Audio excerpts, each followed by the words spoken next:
This conference will now be recorded. I'll call the meeting to order for the Willmar City Council for Monday, August 16th, 2021. In my capacity of mayor of the city of Willmar, together with the city administrator Leslie Valiant and city attorney Robert Scott, we have jointly determined that it would not be practical or prudent to conduct tonight's meeting of the city council entirely in person due to the ongoing COVID-19 health pandemic and its potential to impact individuals who will need to be involved in this meeting in order for the council to complete its business this evening. Therefore, under Minnesota State Statute, Section 13D, .021, Subdivision 1, Subparagraph 1, we will be allowing council members and other individuals needed to be in attendance to attend remotely through a GoToMeeting video link. The meeting link has been distributed to all council members earlier today, and individuals expected to be in attendance this evening, including the press. The meeting link was also posted on the city's website, posted at City Hall shortly after the determination was made to conduct tonight's meeting as a hybrid meeting. Council members attending this meeting via GoToMeeting are considered present at this meeting for the purpose of determining a quorum and are able to participate in all proceedings. Roll call. Mayor Calvin. Here. Councilmember Fagerly. Here. Osmus. Here. Butterfield. Here. O'Brien. Here. Osk. Here. Davis. Here. Plowman. Here. Nelson. Here.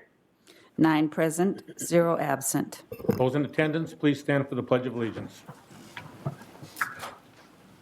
I pledge allegiance To the flag of the United States of America and to the republic for which it stands, one nation, under God, indivisible, with liberty and justice for all. Are there any proposed additions or deletions to the agenda as it's been presented? I make a motion to approve the agenda as presented. Second. Motion been made and seconded to accept the agenda as presented. Discussion? Roll call. Councilmember Fagerly. Aye. Osmus. Aye. Butterfield. Aye. O'Brien. Aye. Osk. Aye. Davis. Aye. Plowman. Aye. Nelson. Aye. 8 ayes, 0 nays. That motion passes. I also want to just advise those listening tonight that you are not seeing any video. The link between the video and the audio has an issue. Our staff is working on correcting it. The full video along with audio will be posted either later this evening or tomorrow sometime. With that, introduction of System Coordinator Jerry Retka. Ms. Valiant. Good afternoon, Council. Tonight I would like to introduce our new informational systems, Jerry Retka. He started with us about 11 days ago. Thereabouts. And he's getting a feel for everything and taking a looking at our systems, and I think it's all good. I'm really enjoying them. Excellent. Jerry, any comments you'd like to make? Share a little bit? Of all the things I never thought I'd be, 14 years ago after I first met you, here we are. Wow. I remember that day. Yep. So, no, I'm looking forward to it. Good. Anything else? Council, anything you'd like to add? Thank you, Mr. Mayor. Welcome, Jerry. Thank you. I already warned you, I'm not that good on the laptop or computer, so Fair enough. I'll be coming to visit you every once in a while, so. Count on it. Thank you. Councilmember Osk. Thank you, Mr. Mayor. Jerry, just wanted to say welcome as well. I had the chance to meet Jerry when we were doing interviews, and it was enjoyable to get to know you a little bit better and the skills that you're going to bring to Willmar. We're looking forward to you sharing your expertise with all of us and keeping all of us, but especially Councilman Fagerly in line with his laptop. Thanks. Well, Councilmember Fagerly isn't the only one that comes, so you'll probably see me from time to time too. But I remember when we first met, like you said, 14 years ago. Yep. And I know you've done excellent work throughout our community, and you are a true asset to our city. We're looking forward to working with you. And I know we have a lot of computer things that we can improve and make better, and I know that you'll bring that to the table in the recommendation, and the council will consider those recommendations. Great, So, sounds good. Welcome aboard. Looking forward to it. Thank you. Thank you. Take care. Next, we have consent items. Ms. Thompson. On tonight's consent agenda, we have for council's approval the city council minutes of August 2nd, Willmar Municipal Utilities Commission minutes of August 9th, Planning Commission minutes of August 4th, accounts payable report for July 23 through August 6th, application for exempt permit from the West Central Ducks Unlimited, a resolution for game time grant application and use of 2021 CIP funds, and for council's acceptance, the building report for the month of July 2021. Make a motion to approve. Second. Motion been made and seconded to approve the consent items. Council, what are your wishes? Do you have any discussion? Roll call. Councilmember Osmus, Aye. Butterfield, Aye. O'Brien, Aye. Osk, Aye. Davis, Aye. Plowman, Aye. Nelson, Aye. Fagerly. Aye. 8 ayes, 0 nays. That resolution passes. Tonight is our first night with our new open forum process that the council approved at their last meeting. Individuals will be given up to 3 minutes to speak to an issue, or if there's a group of citizens, they can share that time with one individual, and that time could be exceeded. The entire time for open forum will not exceed a total of 15 minutes. Ms. Thompson, do we have anybody that signed up to speak tonight? No, Mr. Mayor, no one signed up for this evening. Thank you. Next, I'll open up the first public hearing we have, which is authorizing the issuance of geo improvement and abatement bonds, Series 2021B. With that, I will call on our City Finance Director, Mr. Steve Okens. Mr. Okens. Mr. Mayor, members of the council, members in attendance from the public. Tonight, the public hearing is to take public testimony, questions, and on the issuance of up to $4 million in general obligation improvement and abatement bonds. These bonds, as the council has had hearings in, up to this point, are for 2nd Street, Eagles Landing, and 1st Street. It also is an abatement portion for the bike path along Lakeland Drive and Highway 12. The action tonight that they will be looking for is adoption of the ordinance, give it a number and publish it. Again, it's up to $4 million in general obligation improvement and abatement bonds. It's anticipated that the total cost that we will be using is $3.45 million. Of that $3.45 million, $500,000 is roughly for the abatement bonds portion. So with that, Mr. Mayor, you can take any kind of public questions or inquiries and comments. Okay, this is a public hearing. The public hearing has been opened. Is there anybody from the public who wishes to speak?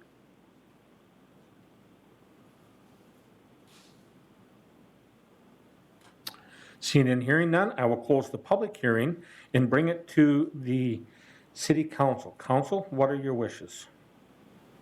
Move to approve.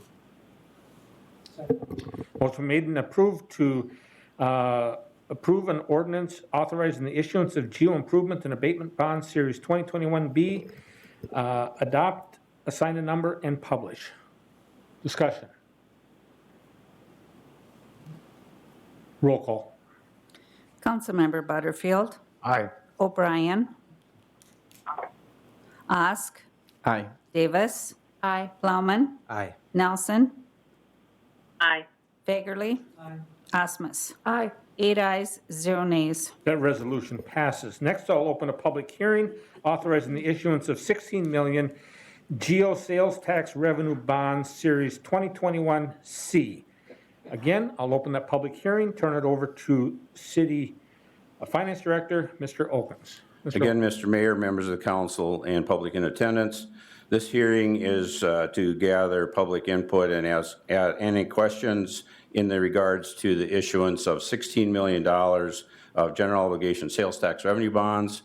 That $16 million is consisting of $10 million for the local option sales tax event recreational center and $6 million for the recreational fields portion. of the sales tax projects authorized in the fall of 2018. The sales tax was authorized in the first legislative session in 2019 under special session. The first collection started in October of 2019 and have generated to this point approximately $3.8 million.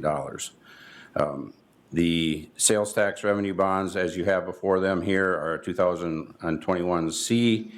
You'll see there that the estimated debt service payment on these bonds will be roughly $1.56 million.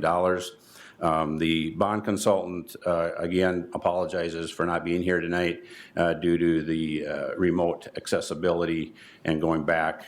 This was not known at the time that he had conflicts in his schedule. We did have some conversations because there has been in the past where the council wanted to check locally. The estimates, since we have no bids on either locally or on the bond issue, is 1.1 to 1.2 basis points, which is 1.1% to 1.2%. And that would mean about $1 million on this issue due to the length and the dollar amount involved. Difference between locally and the estimated bids.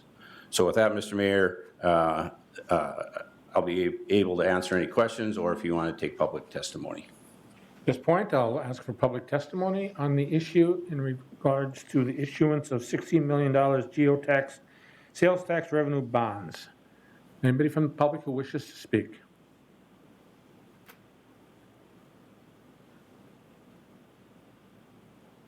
Seeing and hearing none, I'll close the public testimony and bring it to the council. Council? What are your wishes? Second.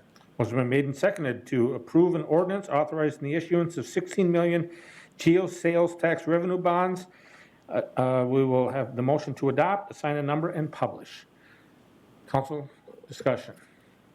Comments from council.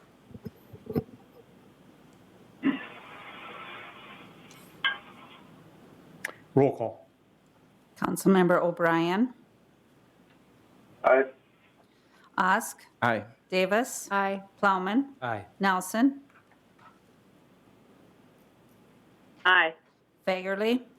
Osmus. Aye. Butterfield. Aye. 8 ayes, 0 nays. That resolution passes as well. Finance Director Okens, I want to just thank you for the work that you put in this, and thank you for your presentation this evening, and we're looking forward to favorable bids, so thank you.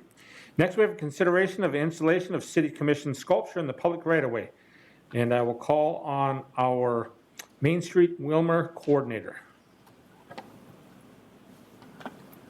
Mr. Mayor and City Council members, I'm bringing forward a resolution tonight to authorize the installation of a sculpture that we've been working with for some time.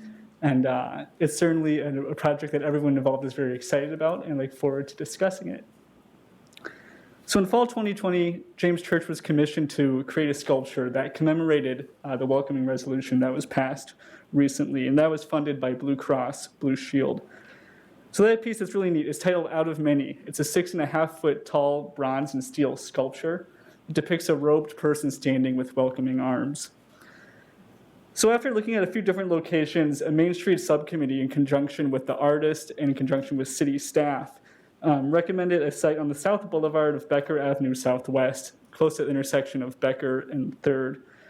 Right now it's a vacant city-owned concrete slab. My understanding is that it was originally intended for a bench. However, for one reason or another, that never came to fruition, and now it's vacant. It's also in a platted public right-of-way, and that's advantageous to us because it wouldn't require at least in the same way that the other BCBS, the mural art piece, did. We're hoping to install this in fall 2021. Public Works has agreed to pour a concrete base. Willmar Main Street will be purchasing some solar equipment to power a lighting display for the piece. And with that, staff recommends that council adopt a resolution authorizing the installation of a city commission sculpture at the South Boulevard of Becker Avenue Southwest at the intersection of Becker Avenue Southwest and 3rd Street Southwest. So moved. Second. Motion been made and seconded to approve the sculpture at the corner of Becker and 3rd Street Southwest. Council discussion. Councilmember Osmus. I was excited to see the pictures, because when we had read the description before, and it was talking about fabric and how it was gonna go around this frame, and I couldn't figure out how that was going to stand up to the elements. And now seeing it in steel and the way it's going to get lit, I was excited. I mean, it just really looks good, and I like the location, because I think we get a lot of visitors to Caris Health, Rice Memorial Hospital, and I think a lot of people will get the opportunity to see it at that location. Thank you, Councilmember Asmus. Additional comments from council? Councilmember O'Brien. I have two questions. One, what kind of protection are you going to have around this thing? I mean, it's little kids going to be able to crawl up on them. I mean, I just see a lot of issues with the possibility of these things being tampered with or worse. And the other thing is exactly what's a representation? What do these mean exactly? I'm trying to read it. I didn't quite understand it. Could you explain that, please? Sure. So for your first question, council member, that is unfortunately a risk and consideration that comes along with sculptures of these type. But I say we're working with Public Works and the artists as well to I guess make sure that something like that doesn't happen. And if it did happen in that unfortunate circumstance, we definitely consult with the artist on ways that it could be, restored and maintained in that regard. As to your second question, if I can ask for some clarification, you were wondering about how it embodies representation. Is that correct? Right. Sure. So going back to what the sculpture depicts, it's a person standing with a robe, and the robe is actually sort of fluttering out. And what comprises that robe is it's fabrics from different cultures within Willmar's population. So I believe there are fabrics and textiles from Somali heritage, from Hispanic heritage, from different Scandinavian heritages. And beyond that, there's also just not necessarily cultural things, but textiles that were in one way or another meaningful to the person that submitted them. And the artist has done a wonderful job with public engagement, especially during a pandemic, finding folks to submit textiles and fabrics for this project. Does that answer your question? Yes, thank you. Thank you. Additional comments or questions? Councilmember Fagerly. Thank you, Mr. Mayor. I'm excited for this to be downtown. Have you talked with Rice Hospital about maintenance of the sidewalk? Because they do the snow plowing. I Sure. don't want the snow to be, when they use their blower or the brush. Yes, no, I agree. Thank you for your question, Councilmember Fagerly. At this point, our priority has been getting city approval, but I agree that's a very important issue, and it is absolutely on our agenda to consult with the hospital in the coming weeks during the process. So that is absolutely something we intend to do. Did you look at putting it in Selvig Park on the corner? Not to my knowledge. This was decided earlier in 2021 and in the late portions of 2020. There were some sites, there were about 3 other sites that were considered. Selvig was not among them. I'd be happy to go over those other sites if you'd like. And then one other thing, would it be possible to enclose it with a plexiglass box or something for protection? I think that's a great suggestion and something I'd be willing to consult with the artist and other actors involved on. Okay, I would appreciate that. Sure. Thank you. You want that reported back, or? When is he starting on this? Or maybe he already has designing it? So the sculpture itself was actually delivered to the city on, I want to say last week, maybe Monday the 12th. So it's actually at the Public Works garage right now. It's just a matter of installing it at this point. If you could report back to us to see if it could be enclosed with Sure. plexiglass for protection of the elements, I would appreciate that. Absolutely. Okay, additional comments or questions? Okay, I think this looks like a wonderful project. Thanks to Blue Cross Blue Shield for their investment in this piece. And also thanks to the council for adopting the welcoming resolution, because this statue sculpture came out of that welcoming resolution. That's where the meat and potatoes of it were drawn from. So, and I know Councilmember Meske was very involved in crafting that language along with the League of Women Voters. So I just want to thank them as well. So with that, roll call. Councilmember Osk, Aye. Davis, Aye. Plowman, Aye. Nelson, Aye. Fagerly, Aye. Osmus, Aye. Butterfield, Aye. O'Brien. Aye.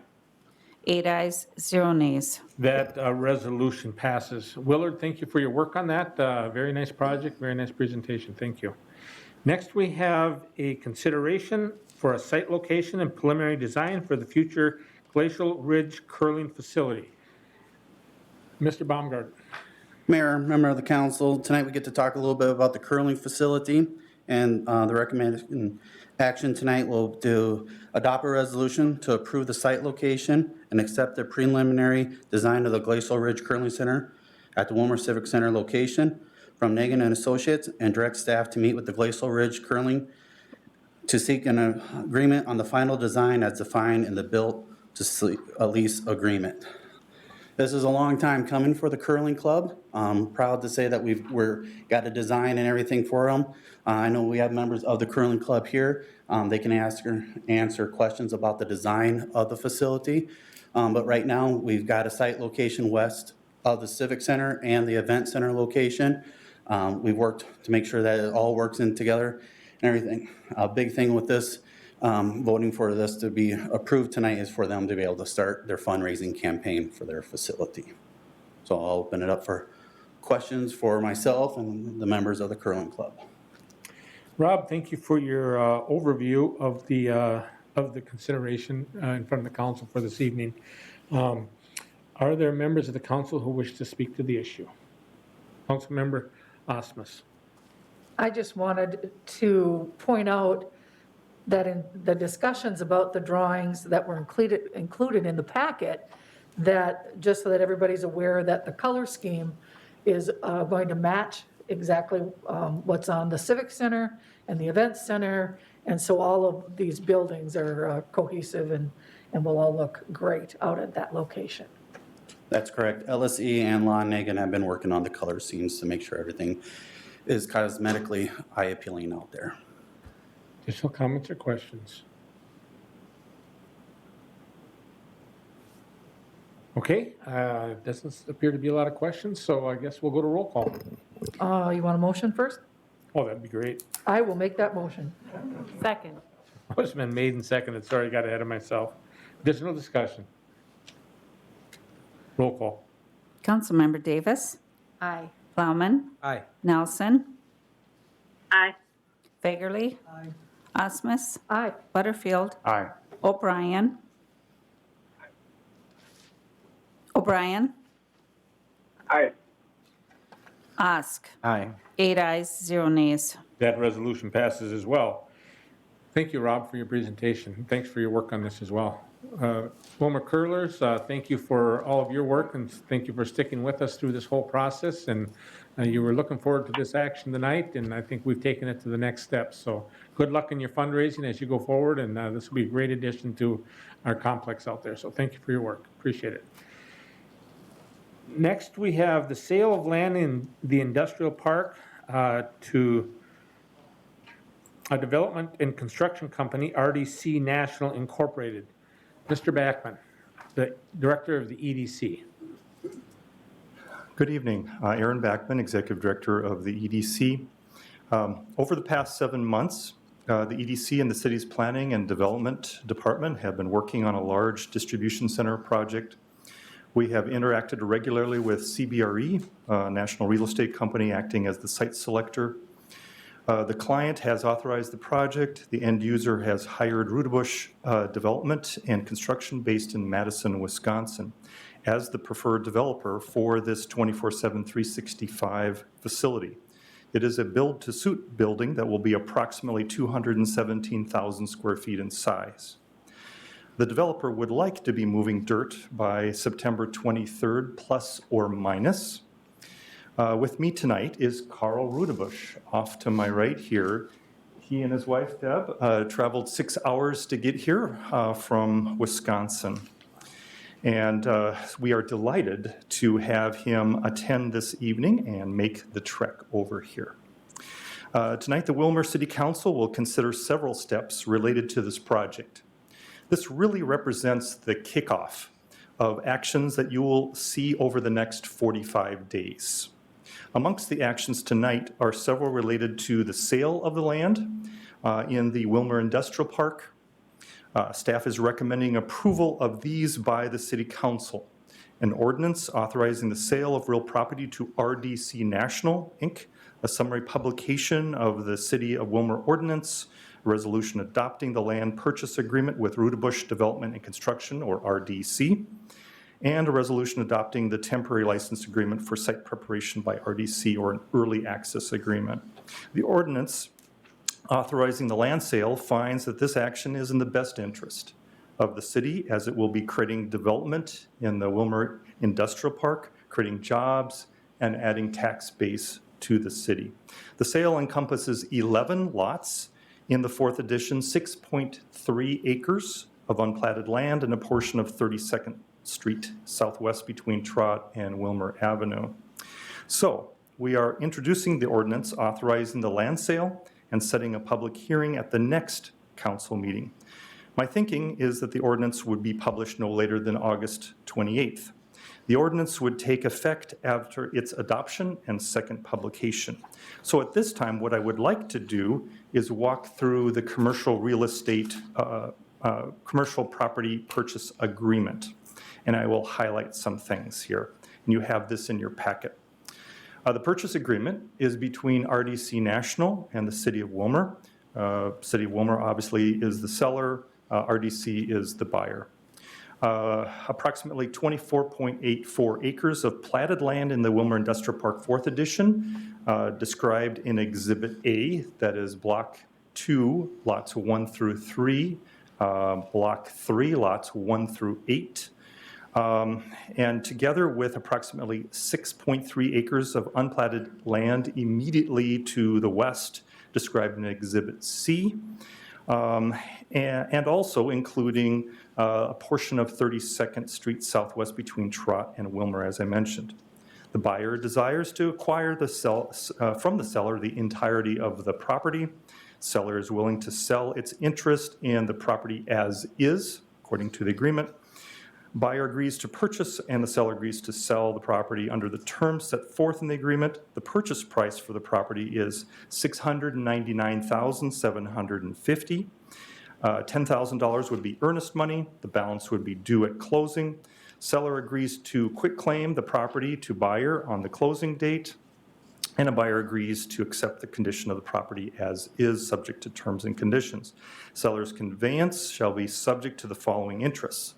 Option to repurchase, seller shall retain the conditional option to repurchase the property valid for 2 years from the closing date for the amount equivalent to the purchase price, and that only vests upon buyer's failure to commence construction, which I do not see happening. Also, there's a permanent easement. The seller shall retain certain electric transmission utility easements dated from 2005. It's also shown in Exhibit C. Easement is currently for a Willmar Municipal Utilities above ground 69 kVA electric transmission line. There are some restrictive covenants. Buyer shall not erect structures that would constitute an obstruction to air navigation as described in Federal Aviation Regulations Part 77. In other words, it can't be more than 150 feet. I don't think you're going to go that high, Carl. Closing date shall take place through an escrow type closing using a title company. no later than 30 days after the due diligence period described in Section 14, subject to extension. Seller's closing documents include quitclaim deed, seller's affidavits, well certification, and abstract. Buyer's contingency includes properties shall be acceptable to a buyer in accordance with provisions. Due diligence period shall have expired without buyer's termination. Buyer has obtained funds sufficient to pay the purchase price. No material event. On page 5, the portion of 32nd Street Southwest between Trott Avenue Southwest and Willmar Avenue Southwest is vacated by the seller. A seller, City of Willmar, shall have vacated all easements and setbacks running through the middle of the property. There's a ditch that's running through it for stormwater purposes. That's a 70-foot wide drainage and utility easement and the 12-foot wide utility easement running through the property. They will be rerouting the stormwater to another part of the property. Seller shall have entered into a separate development agreement with the buyer at or prior to closing with provisions acceptable to the buyer for the alteration of public infrastructure. Seller's contingencies. Within 30 days, the Willmar City Council shall pass an ordinance authorizing the sale of the property to buyer consistent with the terms of this agreement. And I believe Robert Scott is working on that development agreement as we speak. The buyer has performed all of its obligations. Buyer shall have entered into a separate development agreement with the seller. Prorations. Buyer will pay all costs of the title commitment and all premiums required for the issuance of the title policy, provided, however, that seller shall pay any cost to perfect its own title. Buyer shall pay the state deed tax. Now I'm going to skip to page 9. Special provisions regarding utilities and easements. Buyer is requesting that the seller vacate utility lines or mains within the 32nd Street Southwest right-of-way between Trott and Willmar Avenue. Buyer understands that such vacation shall be conditioned on buyer assuming the following. Number 1, buyer shall pay the seller the sum of $140,000 representing the estimated cost to seller to relocate the existing water main located within such right-of-way to an alternate location acceptable to the seller. Number 2, buyer shall pay the sum of $11,000 representing the estimated cost to the seller to remove and reinstall the street lights located within 32nd. Those two together, obviously $151,000. So if you add that to the $699,750, we end up with a grand total being paid to the city of $850,750. Buyer relocating fire hydrants located on 32nd. Buyer removing or abandoning in place at buyer's expense seller's existing utility facilities. Buyer terminating at buyer's expense electric lines located within 32nd Street Southwest. I'm going to skip to page 16. The next notable provision is on the bottom, 22 Part D. Seller shall at no cost or expense to buyer and without assessment to the property and subject to state of Minnesota approval based on a signal justification report, and some engineering has already occurred earlier, a couple years ago, construct and install street lights related to improvements of the intersection at County Road 5 and Willmar Avenue, similar to a typical lights elsewhere in the city. Seller shall work diligently in good faith to promptly complete work on or before July 1st of 2023. I'm now going to skip to the appendices. I'll just quickly go through here. We obviously have a legal description in Exhibit A. Exhibit B shows the property in question. So to the south of it is Magnum Trucking, the LTL facility. To the north is Dooley's Petroleum, their corporate offices and maintenance facility, and this would be in the middle. Exhibit C shows the legal description for the unplatted property to the west, and lightly here you see the permanent easement for the 69 kVA line. Exhibit D shows all of that together. The blue is the platted and the green is the unplatted. And then also you have in there a Exhibit E, which is the legal description for that electric transmission easement. And then Exhibit F is showing the current site drawings that we have from RDC. Just a couple of highlights there. The building is a pretty good size. It's 620 feet long and approximately 350 feet wide. And so you can kind of see the parking that would go in it. And because of its size, it would cross where 32nd would be. You have to have enough setbacks and everything, and hence why you need to have 32.9 acres. So that is made up of 24.84 acres, that is the platted land in blocks 2 and 3. It is made up of 6.3 acres of the unplatted to the west, and then it's made up of 1.76 acres that is the vacated street. That's a lot of information. It's been good working with Carl. I have enjoyed working with him over the last couple of months. You know, he is well experienced, and so what I'd like to do is, if council members have questions for the developer, now's your chance. Well, first of all, I'd like to introduce myself. I am Carl Bush. You want to move closer to the mic because we are recording this. So. And you can take your mic off, your mask off when you speak if you wish to. Yes, I'm Carl Bush. I'm the developer here. We look forward to doing this facility in your city here. Have a chance to get in town a little bit early and drive around and see what's here. And we like what we see. Obviously nowadays you can do a lot with photos and Google, and we've done a lot of studies with the due diligence and things like that. Working with Aaron is at best very thorough.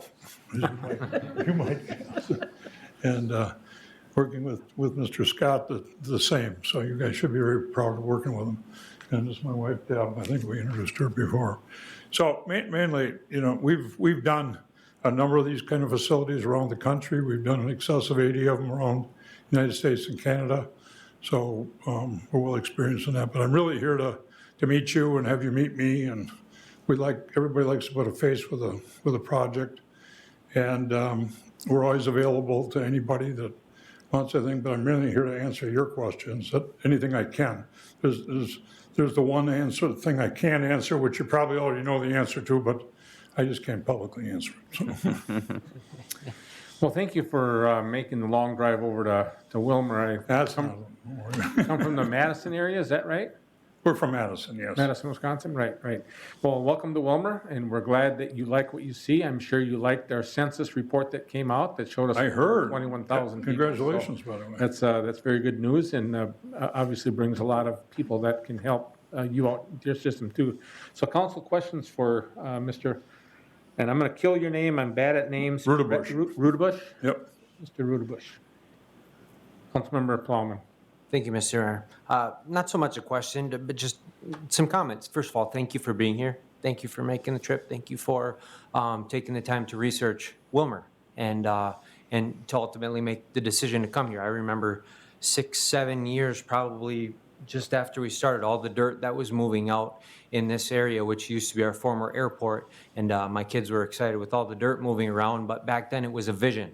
And Mr. Backman would attest to that too. It was a grand vision, but we had this vision for industrial park expansion. And this is exactly the type of project that we envisioned for this space. This is ideal because massive footprint and just the opportunity in the area of town and the innovation that we think is going to spark.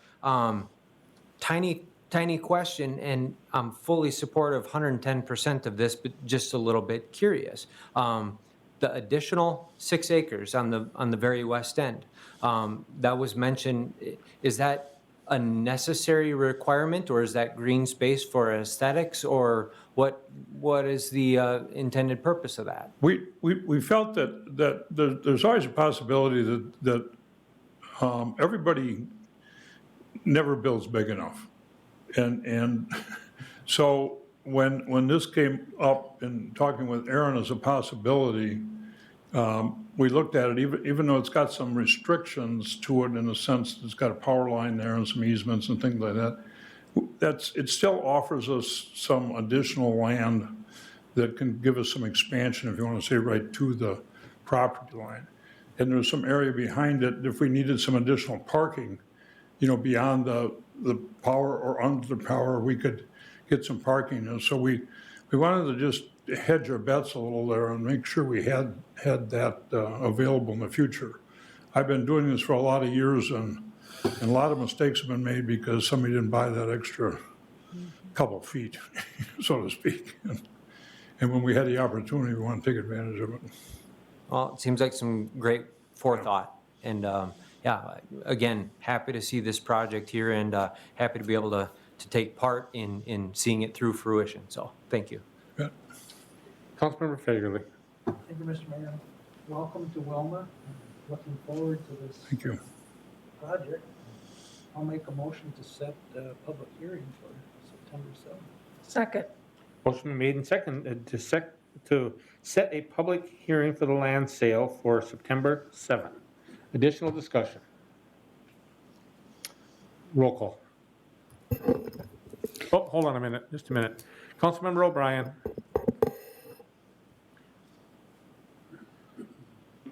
Thank you. Again, thank you for you and your wife making the trip over here. The question I have is, you talked about rerouting the stormwater. Are you set up to do like a stormwater a pit, or what's your situation with rerouting that stormwater? What we intend to do is that the rerouting of it is really from Willmar to Trot. And what we're going to do is we're going to put in actually a public easement through our parking lot, if you want to say it that way, to the east of the building. And, to handle the capacity, except it won't be an open ditch, it'll be a pipe. But it'll just, we have to move it a little further to the east of the building just to clear it. But we'll kind of take it off at an angle and then straighten it out and take it back in an angle back to about where it is now.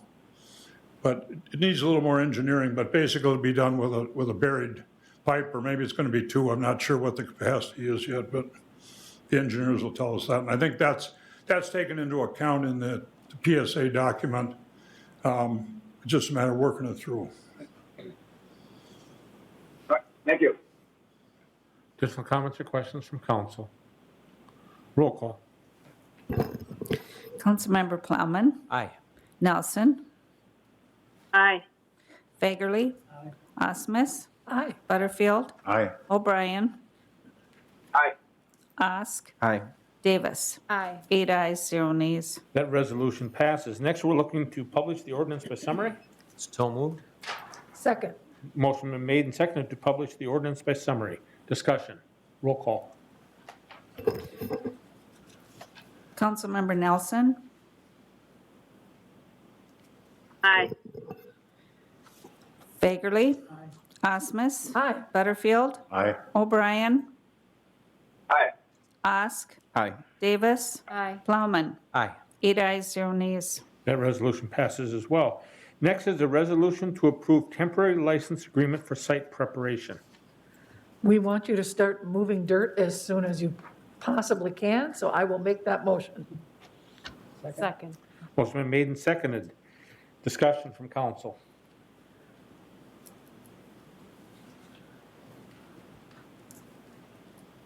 Roll call. Councilmember Fagerly, Aye. Osmus, Aye. Butterfield, Aye. O'Brien, Aye. Osk, Aye. Davis, Aye. Plowman, Aye. Nelson. Aye. 8 ayes, 0 That nays. resolution passes as well. Well, as Councilmember Osmus has said, we're looking forward to you moving dirt as quickly as possible. We have a few more steps to jump through, we know that.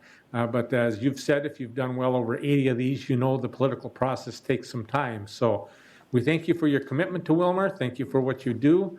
And we look forward to these expanded jobs, and we look forward to a great project being built in our community.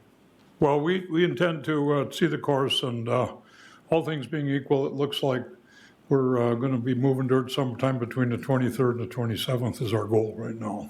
Perfect. Thank you very much. So Yes. that's And thank your wife too for riding along. So appreciate that. So you got to see a lot of beautiful country. I do want to comment and congratulate you on your COVID procedures. I think this has been a tough ride for all of us. I was very lucky. Last 2 years, I actually got COVID in November of last year, or a year ago, and then I got my shots because I'm older than most everybody here. But it's the only advantage I found being old so far. But it's absolutely critical that everybody follows the procedures the best you can. So I compliment you. Thank you. Appreciate that. Thank you very much. Mr. Mayor, members of the City Council, you do still need to take action on the purchase agreement. So there needs to be formal action on the purchase agreement for the property. I'll make that motion to adopt a resolution to approve the purchase agreement with RDC National Inc. Second. Okay, a motion been made and seconded to enter into a purchase agreement with RDC National Incorporated and authorize the mayor and city administrator to sign on behalf of the city. Discussion. Roll call. Sorry, to me. Councilmember Osmus, Aye. Butterfield, Aye. O'Brien, Aye. Osk, Aye. Davis, Aye. Plowman, Aye. Nelson, Aye. Fagerly. 8 ayes, 0 nays. That resolution passes as well. Thank you for that catch. I had it in my packet, and I just had rolled the screen up and missed it, so I apologize for that. No problem. As Carl said, you're very thorough. It's a team effort. Thank you, Council. I really appreciate this is a significant action here. And now we're tag teaming. I'm tag teaming with Sarah. Sarah will now walk through the land use actions next. Thank you. Ms. Swedberg. Well, when you had left us, you said you'd be back from time to time, and you're back, so we Hey. appreciate that. So There nice you to see have your smiling face again. So appreciate Nice that. to be here. Mayor, members of the council, it's exciting to be standing here and introducing these last 3 items needed to begin this process. This logistics development, many have heard of it for quite some time, and it's exciting to see it coming to fruition. So in addition, the EDC would like to thank all that have been involved. It's certainly been a team effort to get this project to this point, and we look forward to walking it through over the next several weeks. So because the city is the current property owner, there are 3 more land use action items that we need from you tonight.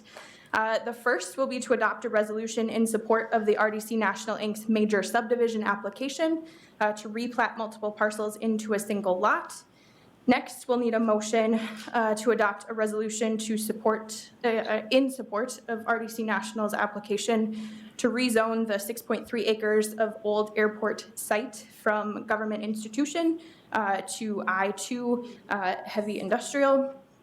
And then lastly, we'll need to adopt a resolution approving the initiation of proceedings for the city's vacation of 32nd Street, right away between Trott Avenue and Willmar Avenues, and utility and other easements in the Industrial Park 4th Edition plat. I think Aaron has gone over the majority of these details at this point. After actions taken tonight, these items will be forwarded to Planning Commission for their review and opinion, and then you'll see them again in the future. The only additional items that I might highlight would be in relation to the vacation of easements. This again is initiating this process. You'll see it again. As we mentioned, the electric line on the west side of the property, that 69 kV line, is not going to be touched. This is really in relation to 32nd Street.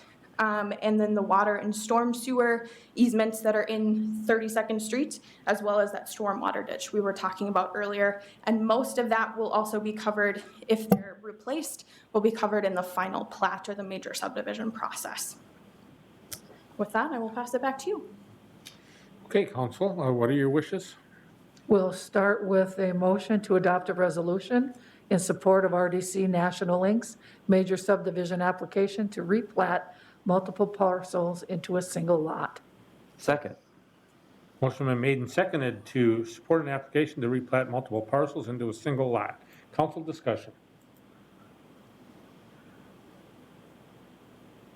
Roll call. Councilmember Butterfield, Aye. O'Brien, Aye. Osk, Aye. Davis, Aye. Plowman, Aye. Nelson, Aye.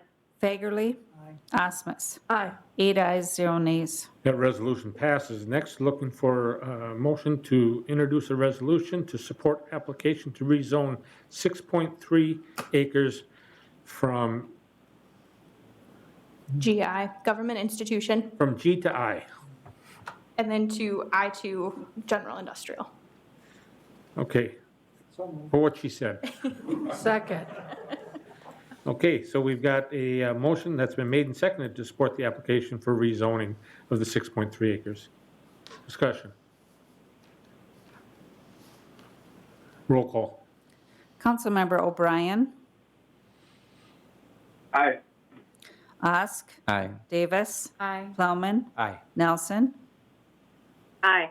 Fagerly, Osmus, Aye. Butterfield. Aye. 8 ayes, 0 nays. That resolution passes as well. Next, we're looking for a motion to introduce a resolution to approve the vacation of 32nd Street Southwest, the right-of-way. So moved. Second. Motion been made and seconded. Discussion. Roll call. Councilmember Osk, Aye. Davis, Aye. Plowman, Aye. Nelson, Aye. Fagerly, Osmus, Aye. Butterfield, Aye. O'Brien. Aye. 8 ayes, 0 nays. That resolution passes as well. On behalf of the city of Willmar and the mayor's office, Carl, I want to thank you and your wife for making the trip again. I know that you have a lot of places where you can do development, and we're really pleased that you've chosen Willmar to be your next development, so we really do appreciate that. Thank you, everybody. I appreciate the confidence and the vote, and we won't let you down, so we'll be back. We're like a bad dream. We'll come keep going. All right, sounds good. Okay, sounds good. Nice Well, meeting you all. we'll be watching you moving dirt in here in a couple of weeks, so thank And you. if anybody has any questions, either through Aaron or call me direct, you can get a hold. He's got my number. Sounds great. Okay, thank you very much. And Aaron and Sarah, thank you for your work. I know you guys worked really hard, and I also want to thank Dave, Dr. Ramstead. He's not here tonight, but I know he worked hard on this project as well. So thank you all for your work in this. As you said, it's a group effort. We all get it done together. So thank you very much.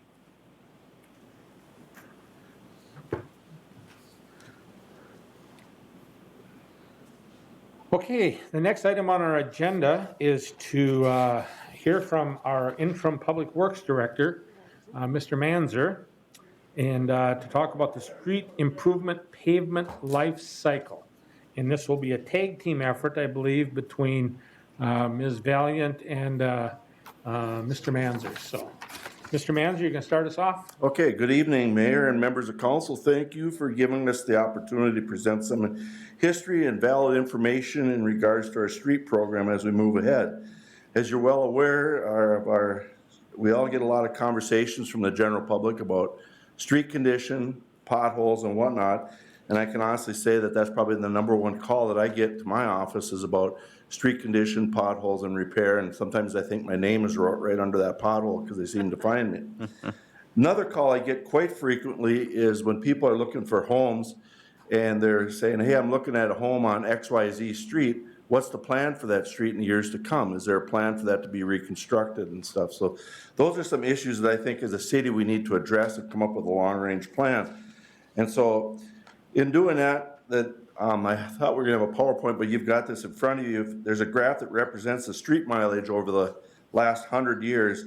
And what I'd like to just note to you is how Willmar has basically doubled since 1960 to now. We're at about 135 miles of street. And so that's quite a bit of street. I know in my time it's gained about 30% of streets since I've worked here. So the next graph is kind of a pie graph that kind of breaks down all the streets, and And in the blue on that pie graph represents streets that are covered by different aids, whether it's state aid or through turnbacks and municipal state aid. And the other, say, close to 70% is basically your residential streets, and included in that are your parking lots and paths. And we kind of figured out just in parking lots, with our acreage of parking lots, we probably had close to what would resemble 5 miles of street that represents the amount of parking lots that we deal with. Pavement life managed versus unmanaged. Well, a managed street, according to the industry standard, should have a 50-year life cycle from the time you build it till the time to have to reconstruct it. You should get 50 years of good driving surface out of that with the proper maintenance. So year 1 would be the initial construction, and then about year 7 you would crack seal and seal coat, and then do it again at year 14, and then probably year 20 you would overlay that street, and then you would again another 10 years crack seal and seal coat and overlay it at 40 years, and then come year 50 you would reconstruct it. And streets built to that standard should last 50 years. And some of the things I'd like to bring up about that is reconstruction in neighborhoods is a difficult task, and I'm sure every one of you have dealt with somebody that's under reconstruction in their neighborhood, and it's hard, it's expensive. But when you're doing the proper maintenance, you come in and out with a crack filling or a seal coating, and even an overlay, it's quick.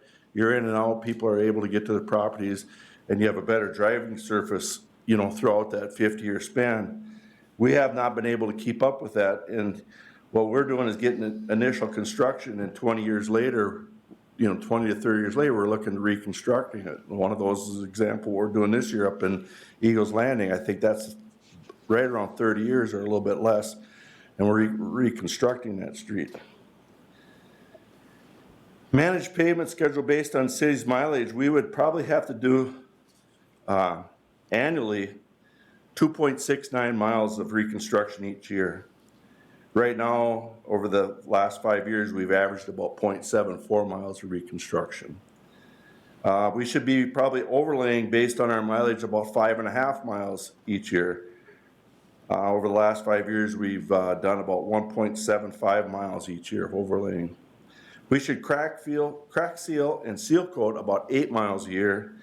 And we are, really what we do right now is we budget about $70,000, and it's been that way for quite a few years. That number hasn't changed a lot, and we go out for bid on crack sealing or seal coating. We do what we can do for the $70,000. I didn't get an exact distance on what that covers, but as you can tell, we're falling way short of what we should be doing. And of course, I'm giving you the ideals if money is no object and whatnot, but annual funding required, this bar graph represents what the city has spent over the last 3 years. This does not include like pothole patching stuff that we do in-house. And this year, right now, I just checked, and we're a little over, our guys have put down a little over 450 tons of asphalt this summer, and we're getting asphalt around $85 a ton. That doesn't count fuel and time and stuff. So just the material, we've spent close to $40,000 just in patching potholes throughout the city. And then it's a lot of mileage to get over with one crew of people to fill holes. And most years we work with utilities to do water cuts. This year they had so many water breaks, and part of the water cuts is that the MUC with the water main are responsible to restore the road once they dig the road up to restore it back to its condition. In the years past, the Public Works has done that work for the water department. Most years it's been 12 to 15 spots. This year I think we're close to 30 spots. So this year I talked to the utilities, and I knew we had a lot of pothole patch. I didn't think we could accomplish it, so they hired somebody to do those cuts. So if you do get a call that there's a hole in the road, those are being done by a contractor on water cuts. And so yeah, so that would add to our work as well. So as you can see, over the 20, 21, and 19, we spent right around $3 million a year on street improvements. And the projected cost to have a managed street program is identified, and this is taking the number of miles we have for street that we're responsible for, and kind of looking what the construction costs are, figured in the seal coating and crack sealing, what that would cost to get 50 years out of all our streets, you know, so we have a repetitive cycle. And it's projected to be about 17 million a year is what we should be spending annually on reconstruction, overlay, seal coat, crack sealing. So you can see we're falling somewhat short of that. The funding requirements, this represents the funding to obtain that 50-year life cycle. Currently, the city, like I said, has been spending around $3 million a year, and that leaves us with about a $14–15 million deficit to obtain our goal to have the program to would be, I guess, considered ideal program. So I guess what we're looking at here as staff is we're looking for the council to look at this and to direct our city administrator and staff to identify probably potential funding sources, and we really need to look at obtaining a more aggressive street program with some longer range planning, so that ideally, I think when a street is built, you should know that we're going to get, this street's going to get, you have a schedule of what happens in that street, so that at the end of, you know, if somebody says, well, I got a new street in 7 years, we're going to come back and crack seal it. And it's a lot of street to keep up with, and but yet people appreciate planning and looking at things before we do it versus looking at it after we do it. I don't know if you got a copy of that map on the back page. So that map is basically, I identified a lot of this just from my desk of knowing the city, and then I had one of my staff people just kind of drive some areas. These are areas that we have to go over every year. These streets in red are streets that are beyond repair as far as overlay or seal coat. They are in reconstruction need as far as the asphalt goes. I'm not addressing, we're not talking anything subgrade. I'm just talking asphalt, curb, and gutter. And these streets are all beyond a mill and overlay. And I think it represents, I guess, about 15 miles. You know, and if we have 100, I know we've got 15 miles right here. That's, well, at the rate we're going right now, that's quite a few years of reconstruction ahead of us, you know. And I can tell you that each one of these streets, our crew goes over and fills holes and fixes them and stuff. One of the things that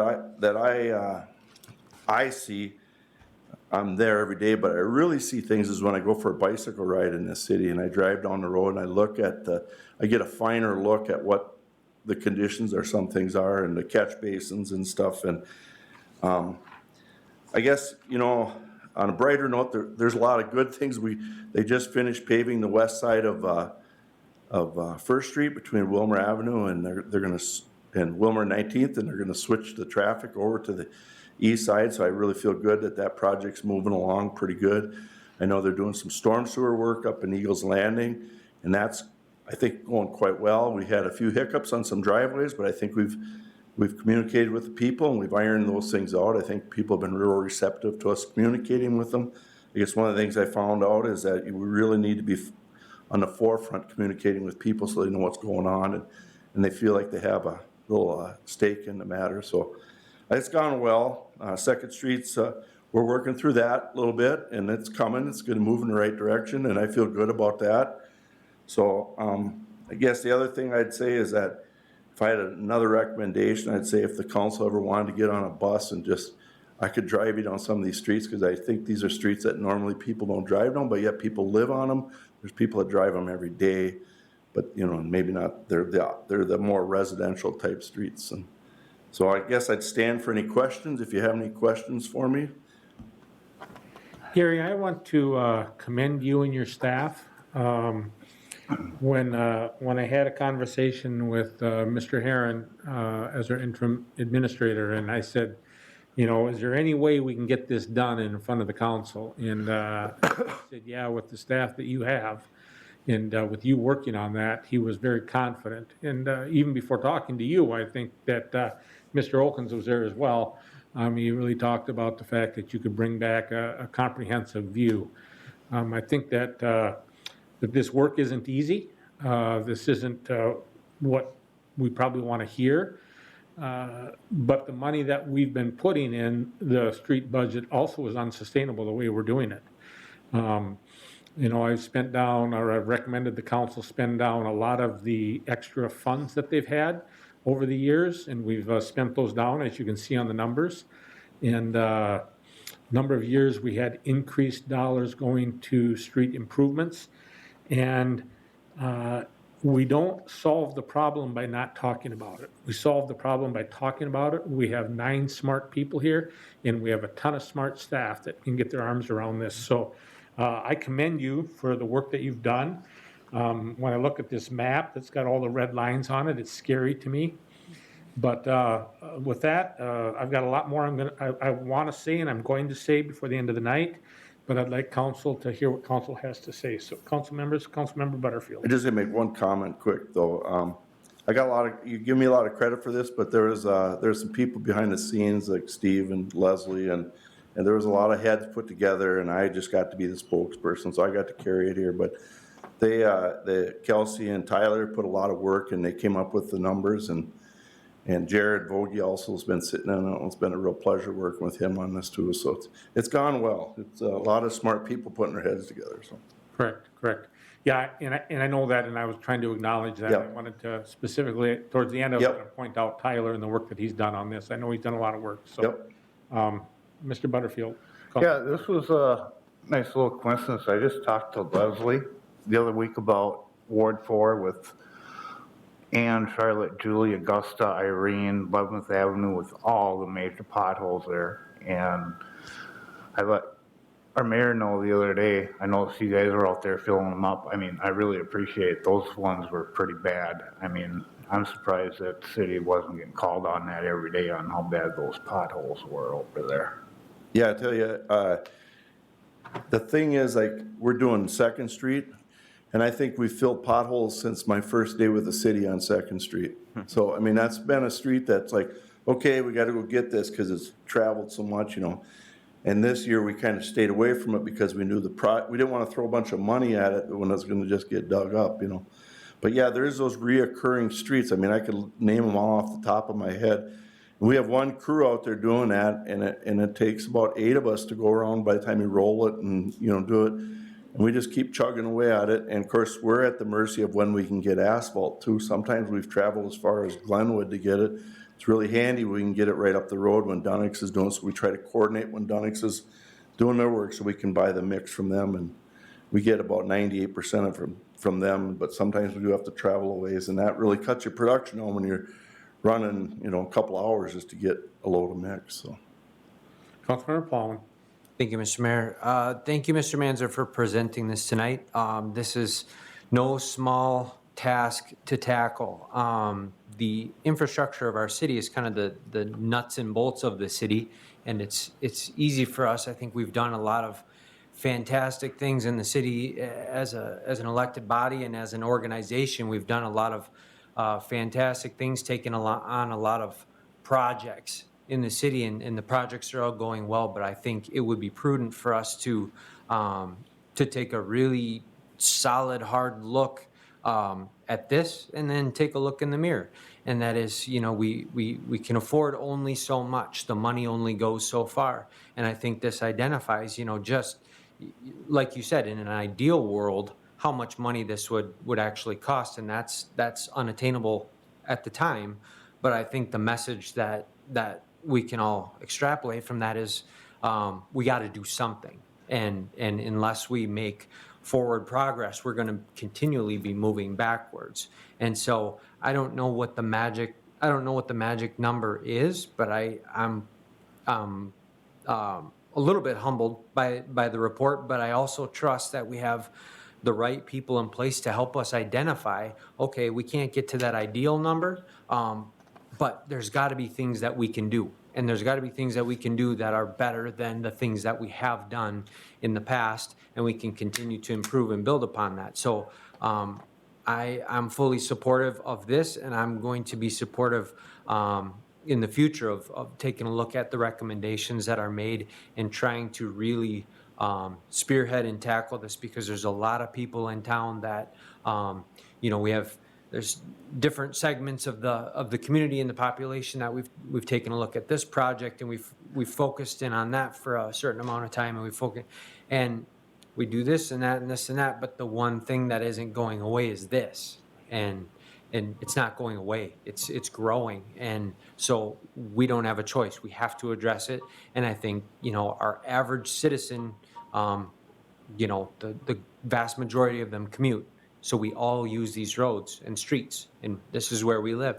So we have to take care of it. So I'll be anxious to be seeing future plans and numbers and recommendations, and then having a good conversation with council as to, you know, where are we going to land on an appropriate plan. But again, thank you for taking a solid look at this and presenting it. Look forward to see it moving forward and then taking some action. One of the things I want to mention, and Steve actually and I had this conversation a little bit, is about, you know, we don't do a lot of overlaying, you know, and we've got a lot of streets out there right now that would be like maybe ideal candidates to overlay, put a bunch of money, all of a sudden we move, you know, when you start out and the street is at 100%, and then, you know, it just continues to deteriorate over time, but when you put an overlay, you bring it back up to about 100%, and now with a little maintenance, you can kind of keep it up in that 80 to 100%, where if we don't do nothing, it just continues to go down, and pretty soon we're at that point where now that, like I mentioned about a lot of those streets, we can't overlay them, so maybe we try to play catch up on some of that stuff, and, you know, you get a broader paintbrush on the whole picture, because some of these reconstruction streets, they're not gonna change. I mean, we're at that point now, you know, so we know what that answer is, but there's a lot of them we can probably save yet by, you know, identifying them and getting them to the top, you know.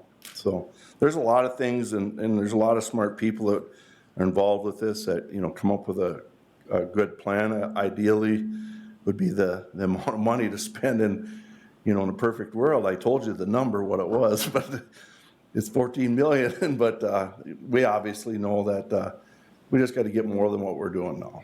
That's it in a nutshell. Councilmember Fagley, followed by O'Brien. Thank you, Mr. Mayor. Thanks for being here, Gary. I think we knew it was gonna be this bad. We drive around enough. Just wondering, do you think they're using material today as good as what they used, you know, 20 years ago? Asphalt or? I don't know that I could really answer that, you know. I hope that things progress and get better, you know.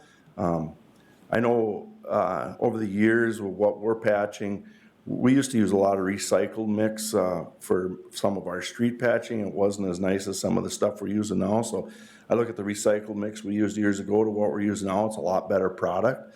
So I'm kind of hoping that the technology, I don't profess to be an expert at asphalts, and I'm not an engineer by no stretch of the imagination, and I don't pretend to be, but I trust the people that have the information, and I think that things are better, you know. I hope they are. There's a lot of technology put into it. I guess that's kind of how I look at it, you know. And then when I drive around, I see some of these new streets when they seam them together. There's a lip. You look at old streets and it was nice and.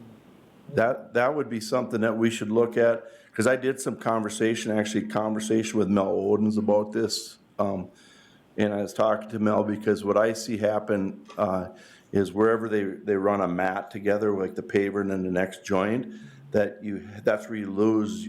It starts to deteriorate there, and a good example of that is right out here on the highway coming into town. You know, we've lost this much of that mat as over the years it breaks away, and Mel says that they don't allow, it's called a cold joint a lot of times, so they'll pave down and then not come back the same day and pave that next course. So Mel was telling me that they try not to use cold joints. They like to stop abruptly, you know, keep those seams that run with you together. So it's just stuff that, you know, we need to look at our program, you know, really need to look at. Leslie and I have talked about the assessment policy, some stuff that we talked about I talked to you, Marv, about driveways and Eagles Landing. Some of that is addressed in there, but we need to maybe really look at it and make it cleaner. Some of the things we talked about is prior to even any of the hearings as far as talking about assessments. We need to have maybe an open house and say, here's 10 streets or whatever the number is that we want to reconstruct or overlay, and get it out to the people. Say, we're gonna have an open house, bring your thoughts to us, so that, we kind of get on the front side more information out so that people understand what's happening and that sort of thing. So one other thing is Lakeland Drive, they just did that 2-3 years ago, and in the seams, it's coming apart. Mm-hmm. So is it possible to go, once it's done, right away, spray that liquid material? Like they Well, when did you say that was a couple of years ago? So that's probably gonna need a crack, route and crack seal that now is what it's gonna need. I think it's 2-3 Yeah, I years. can't remember, it was, yeah. But that's what I see all over. Yeah, It's just- I see the same thing, and in Willmar Avenue West, that's not horribly, how years go by, but it seemed like it wasn't too many years ago when they realigned Willmar Avenue out by the ball fields there, and I noticed the same thing, that 2 of the mats are starting to deteriorate, and there's probably 200 feet of it that's starting to, it's opening up like this, and then you get rain and freezing, and then it's that wide, and then pretty soon a car pounds through there, so. And then do you think the sump pumps flowing into the street? Huge problem, huge problem. I know when we reconstruct. we put Yeah. pipe in. Yeah, no, that's a huge problem. A good example of that is Eagles Landing. The whole area that was really deteriorated was just soaked with sump pump water, and even people running sprinkler systems that don't have them adjusted right and are shooting the water out in the road. You can see it just tears the asphalt up on the corner by Cashwise and Willmar Avenue, where everybody's churning to go east out of by Bremer. Their sprinklers sometimes will be out on the road, and traffic just, when that road's wet, just tears that road up. So there's a lot of moving parts to it, and it's all over, It's just to get a good handle and I think the most important thing is get a program that we can follow, and that when Second Street is done, we know that, here's the program for Second Street in the next 30 years or whatever it is. Thank you. Councilmember O'Brien. Thanks for bringing this to us. This is so important to the city, obviously, but I'm a liaison for the municipal utilities, and I've had discussions with Mr. Herron and other staff members there. You're talking about planning, and I know you're aware of this, but I think people should be aware there's a lot more to building a road than just building the surface. You got to work with public utilities, so you got to have plans with them as well. And I know you know that, but I think it should be brought out that there's a lot more to the roads than just putting the surface.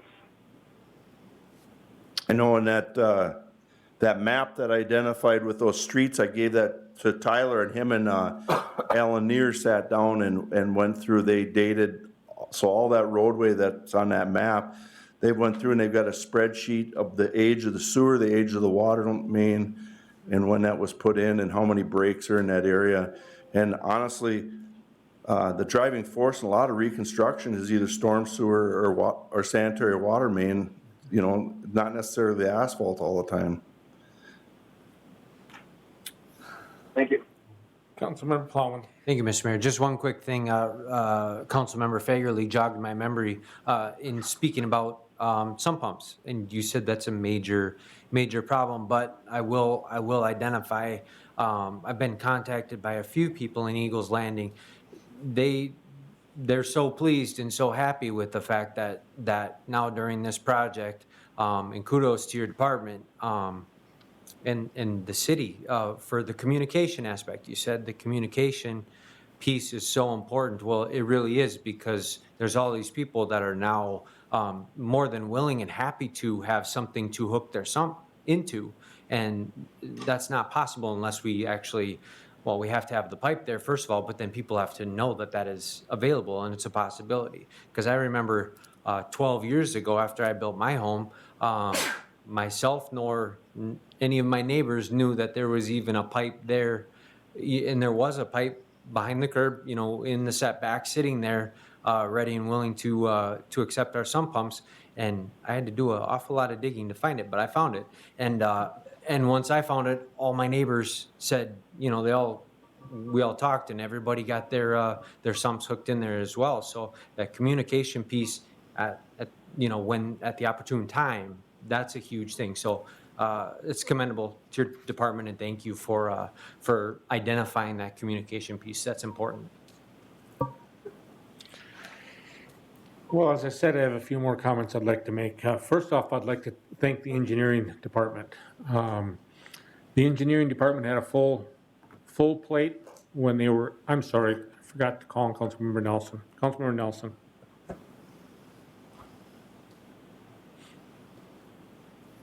Thank you, Mayor Calvin. It's great to see the information that was brought to us, and I do share, appreciated Councilmember O'Brien's comments about working with the utilities.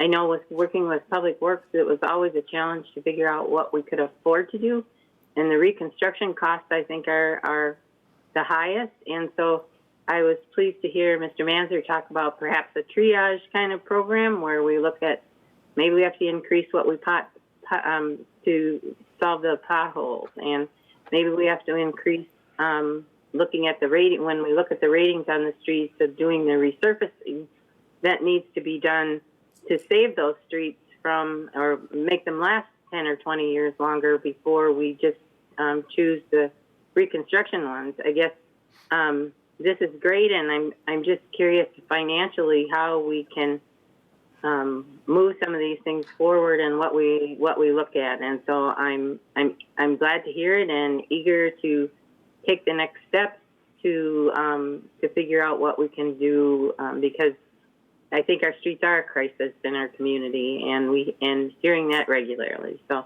thank you. I just like to make a comment. Thanks, Councilman Nelson. That's one of the things that we talked about as a group when we did this, is that tonight wasn't really to decide how much money and where the money's going to come from. I think Leslie and Steve and myself and some others will sit down and hopefully identify some sources and that, because that's probably going to be a conversation in itself.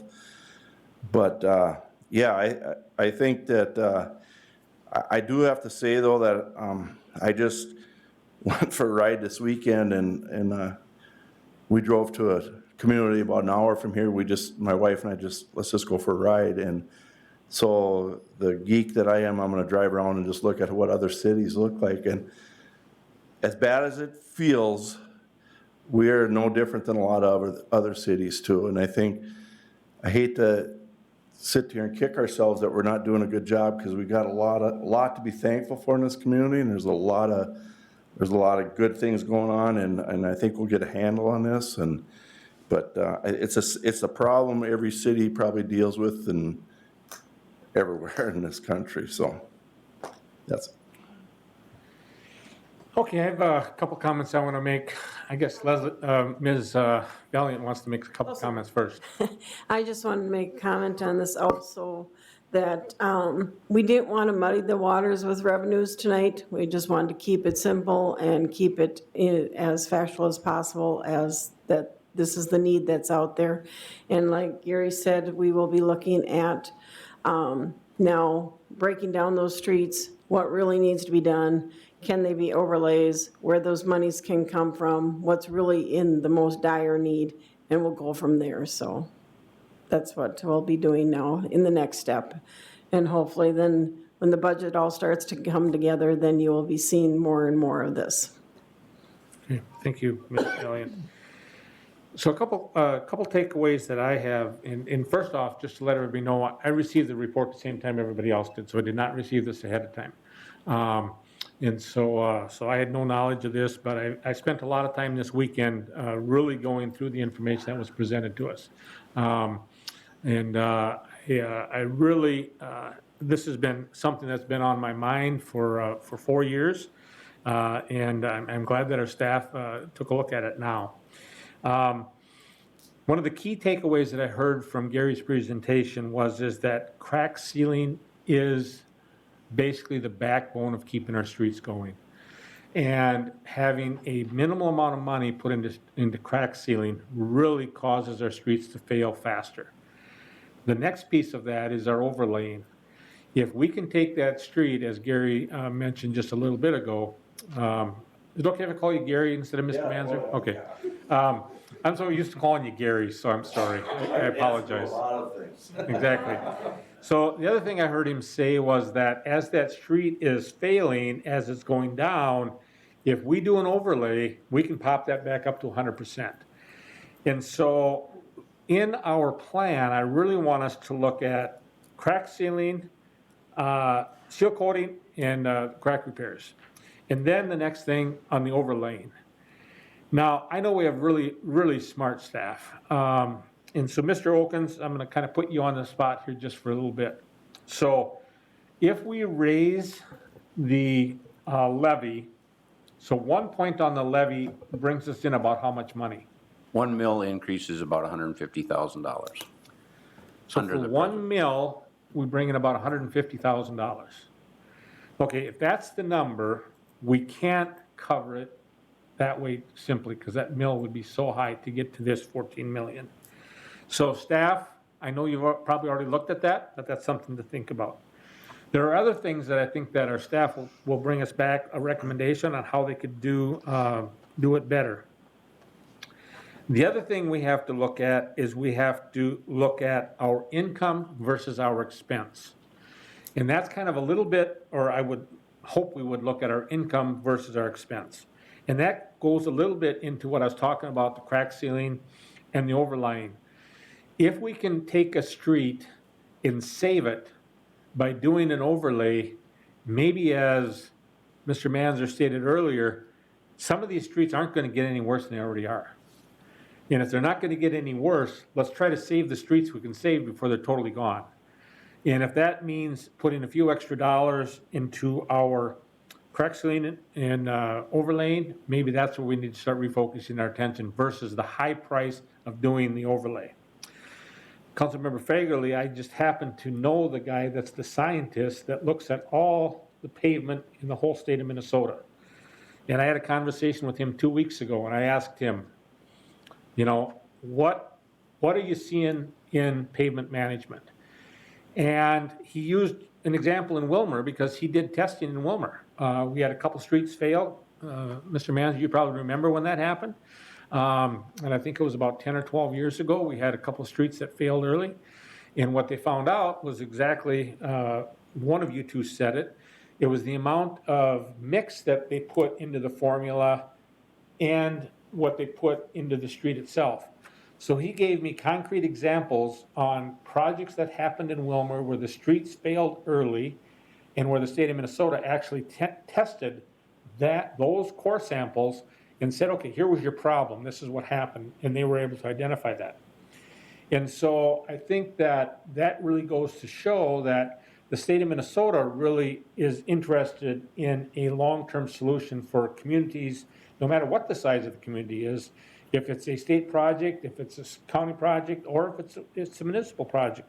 So we have ways that we can have that looked at. So the big question that always comes up whenever we talk about streets is the question of concrete versus asphalt. And so I asked the scientist for the state of Minnesota that's all he does is work on roads. So I asked him, I said, tell me concrete versus asphalt. And he said, I can't give you an official answer from the state of Minnesota. He said, but it's not as easy as is concrete better or is asphalt better. You have to look at all of the pieces coming into it. And then once you look at all of those pieces, it's traffic volume, the weight of the vehicles traveling on the roads, as Gary stated earlier, the turning, the water that's on the roads, all of those things.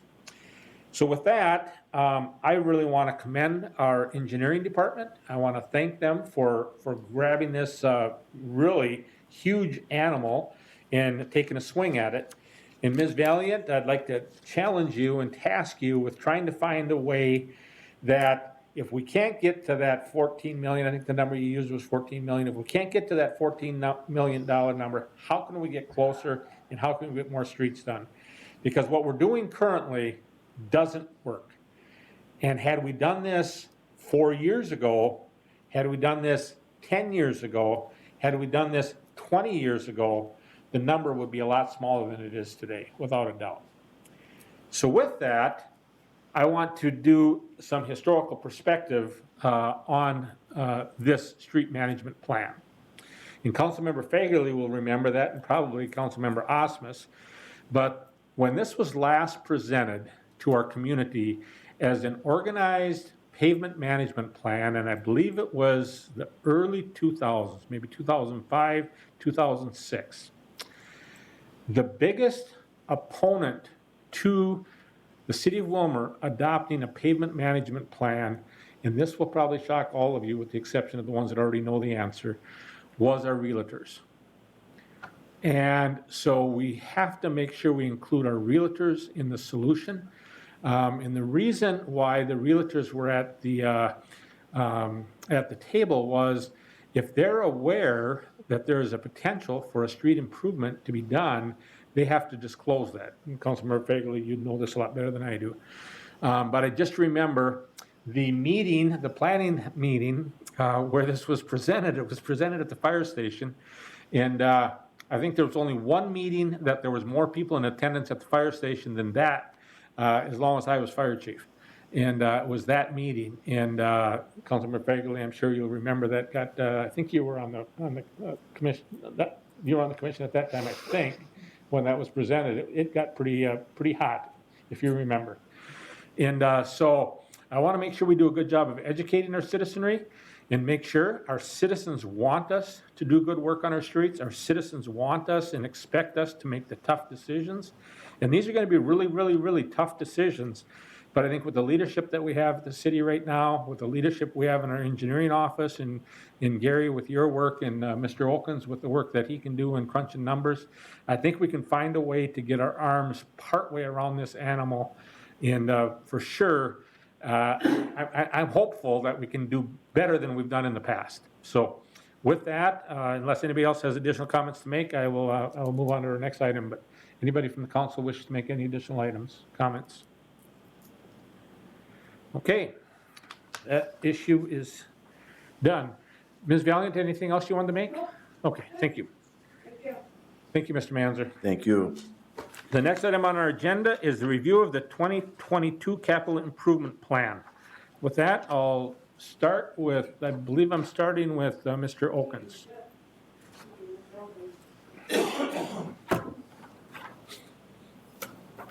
Mr. Mayor, members of the council, I think we're going to tag team is what we had discussed on this item as well. What was included in your packet was a council summary form, as well as the budget calendar that the council had adopted back in May, a copy of the Planning Commission minutes where they discussed and made some recommendations of June 30th, some criteria that staff has been directed and using for a number of years, basically the last 10 years, as far as getting together and ranking requests, as well as the 5-year recommendations that the committee has reviewed. Now, the committee is a staff committee of department directors and staff that put forth requests for capital improvements. And so that staff committee then accumulates and reviews all of the requests, uses that criteria that's included in your packet, and then ranks them. And so, but they only do rank the upcoming year. And the other ones are placeholders so that we're looking forward out 4 years and sometimes adjusting those each year. And so something may appear for 23 this year, but when we review them for the next budget cycle, they may get bumped or adjusted. And so that's depending on the staff and conditions as they change. A little different process that we have this year, but per the charter, the Planning Commission is assigned the task of reviewing and submitting an annual capital improvement report to the council. And that they did on June 30th. They had 2 recommendations that came out of that. The first one, as you just were discussing, was definitely the street repair maintenance be made a priority. They made that very clear. If I could just add a little history to the discussion, and Mr. Mayor, I'm sure you remember this as well. There was a citizen task force prior to any local option sales task. It was called the WIN Task Force, Willmar Infrastructure Needs. And it was a citizen committee that was assigned by the mayor at that time to study the infrastructure needs of the city, which included streets, water, sewer, and those types of improvements. They did review that and saw the need way back in the late 90s. And at that time felt that they would not be able to bring forth a local option sales tax because those were improvements that were basically under the ground and citizens wouldn't be able to see it. So they made the recommendation at that time to have a local option sales tax for the library. And that was the first local option sales tax. That sales tax was proposed for 8 years. It was held for 4. And so then the second one was for the infrastructure. But so there has been that history where citizens do see the need for the street and the infrastructure. Getting back to the process that we have with the current capital improvement plan is that the staff committee did review that, and they have been reviewing that process. Without a finance committee or other types of committees of the council to review that, Administrator Valiant and staff decided, and the mayor, that to get the council input, and the council has said this in the past, they wanted to input earlier in the process. And so you have in your packet the 5-year plan, and on the first year of it, for next year's budget in 2022, there's a column for the council to score according to the criteria. Because the question was asked, how does staff assign a number for that one item on the criteria as far as the council priorities?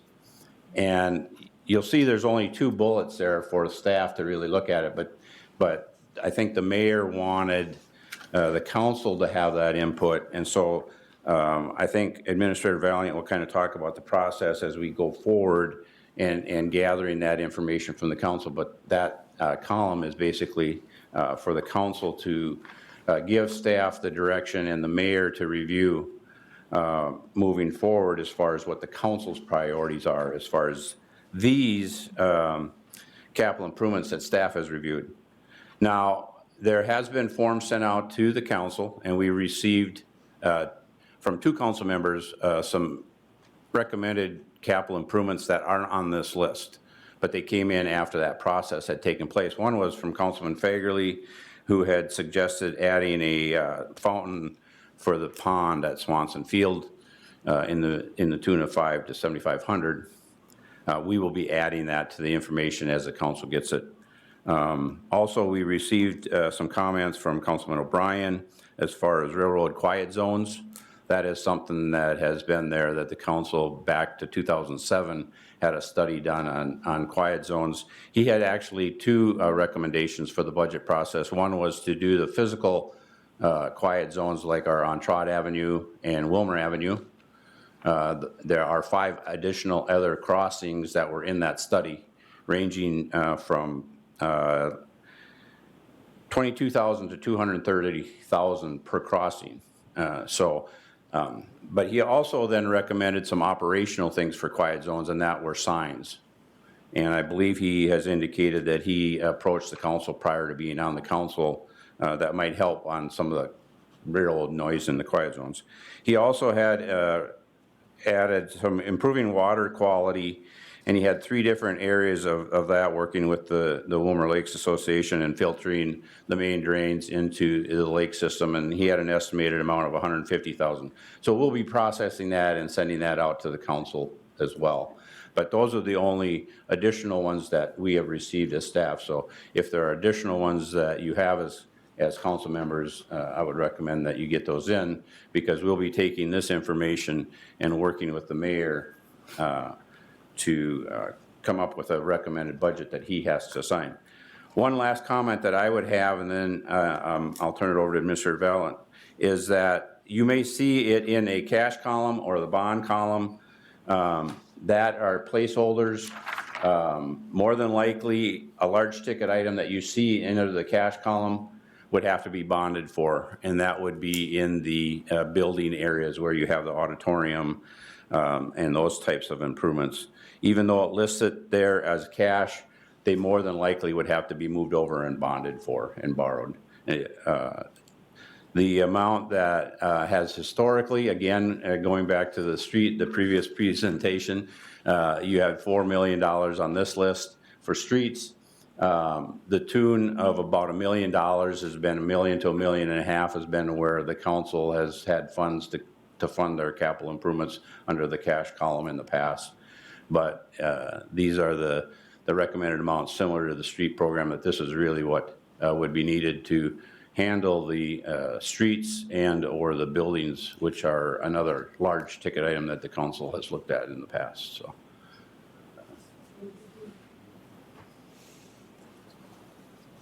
So as Steve had mentioned, or Mr. Wilkins here, that in front of you, we gave you each an 11 by 17 sheet of paper, and on the far left-hand side is the scoring for the council. You already see the scoring for the, that the staff had gone through on this, and the scoring is 1 through 10, and you just place your number in the middle there, and the council score for each line item. It's not scoring which line item is the best. It's just scoring each one as you feel that it's how important it is to you, and, or to your district, I should say, too. Yeah. And if you want an Excel spreadsheet on this, we can send it out in Excel, and you can just fill the number in as you please. Councilman O'Brien and Councilperson Nelson already have theirs, so as in an Excel spreadsheet. So that is available if you'd like, just let us know. Otherwise, just fill it out and you can drop it off. Julie? Ms. Thompson? What's the significance of all the other sheets? Just future projects that are on the docket. They do a 5-year plan as to what our future considerations would be. Okay, but So- we're only We're- working with this one. Right, we're only dealing with the 2022 for the 2022 budget. Got it. Okay. Yep. So the large one, so that it's easier to write your numbers in. Additional comments? I wouldn't be able to write my number in this one. Councilmember Davis. So I see we have some things on here for City Hall, and I just think that as a council, we need to really decide what we're going to do with City Hall, move on it or not move on it, because if we don't move on it, I think it might need more work than what's on here at some point, but I just think we need to decide either way.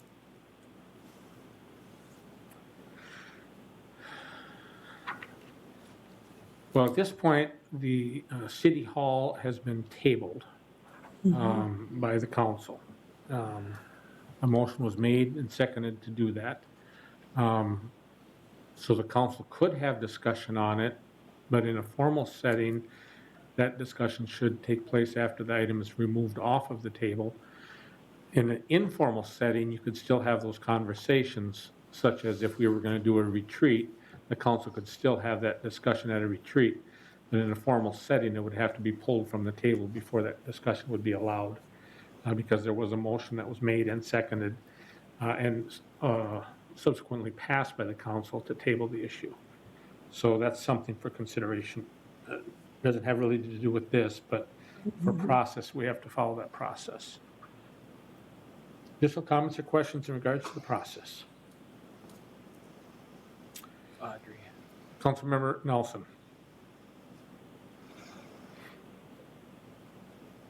Thank you, Mayor Calvin. When I'm looking down the sheet here and trying to think of prioritizing, I'm just curious if anyone can share what was shared at the Planning Commission as far as moving the Civic Center parking lot reconstruction and expansion up from another year to this year.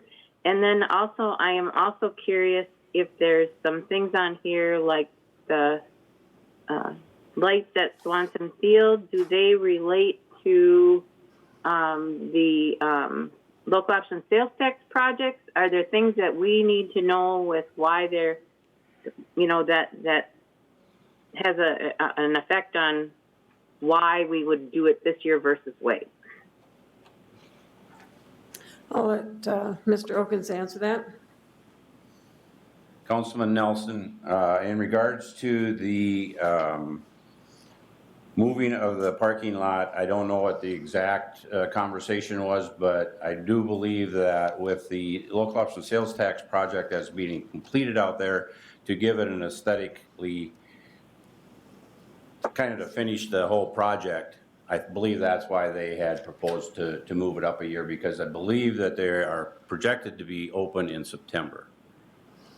So that would be then next year after that in the fall that they would do that. We can certainly get the exact discussion and determine that. The second item, again, could you refresh my memory with the second? The lights? Swanson's lighting. The Swanson lighting, the orange field was done this year. I believe the softball complexes, that's what the Swanson field lighting is. There's 3 softball complexes out there that have been planned for a number of years, and they have changed that to one field per year. I believe they're in there for the next 3 years, so that's what that would be. Additional comments? Go ahead. If Mayor Calvin, Yes, go ahead. I'm sorry. If we have other questions, because I know that like the insulation of the Blue Line Arena was on there and removed multiple times, it feels like, in the past years. And so I'm just curious with, if we're, and I know it's our choice, when we start to need to prioritize, I just am just curious about some of the ranking of some of those things that relates to other things. So if there was additional information, or just do our best here, right? I believe that the direction that staff, as I heard it, is that we are trying to add a true council score to the conversation. So if something were to receive a full support of everybody in attendance, the highest score would be a 60. 90. 10, 1 through 10 is the ranking, and there's 9 of you, so that'd be an additional 90 points. Correct, but I'm talking about on the score that's already there. Oh, plus. The score that's already there Right. would be an addition, a perfect score would be a 60, correct? I think that's what I was told. So if you look at anything, Yeah. Basically you have to get down to the outdoor covered ice rink design. At that point, that's got a 50% score. And so if you take a 75% score, you're up to the 40, right? Not very good at math, but I think that's right. So then the council is going to put a score in here, which would be a total of an additional 90 points possible. The mayor plus the council will be additional 90 that'll be added, and then that will be averaged out, correct? Right. Was the plan? So is there a deadline to when we need to have this back? I'd like to have this back by the end of the week. End of this week? Yep. There's not Okay. many. Chomp, I guess, right? Yeah, well, we're supposed to go till 11 o'clock, so we've got, Yeah, you got time. 1, 2, 3 hours yet to go here, so. Additional comments or questions in regards to the process or in regards to the proposed capital improvement plan? Councilmember Fagerly. Hey, Mr. Mayor, so any of these projects, is there any grants that you know of that you might be able to apply for? I'm sure there are. I don't think that anything has been looked at yet, though, for granting processes. Thank you. I do know that the council, either at the last meeting or the meeting before, did ask staff to work with a consultant on the auditorium on grant. I don't remember, was that the last meeting or the meeting before that? It was recently. Do you remember that, Mr. Opens? I believe that the council had approved the study, the financing of the study to the Historical Society. Right. for the auditorium, yeah. And I guess, Councilmember Fagerly, you bring up a good point. And I reiterate this every time I meet with staff, but we certainly hope that our staff is going out and looking for grants wherever possible. We have a good example of that today with the Park and Rec Department going out for grants for the playground equipment. We're looking at about $100,000 grant there, which will be a nice addition. But yeah, we should be looking at grants as much as possible for sure. So, additional comments from council?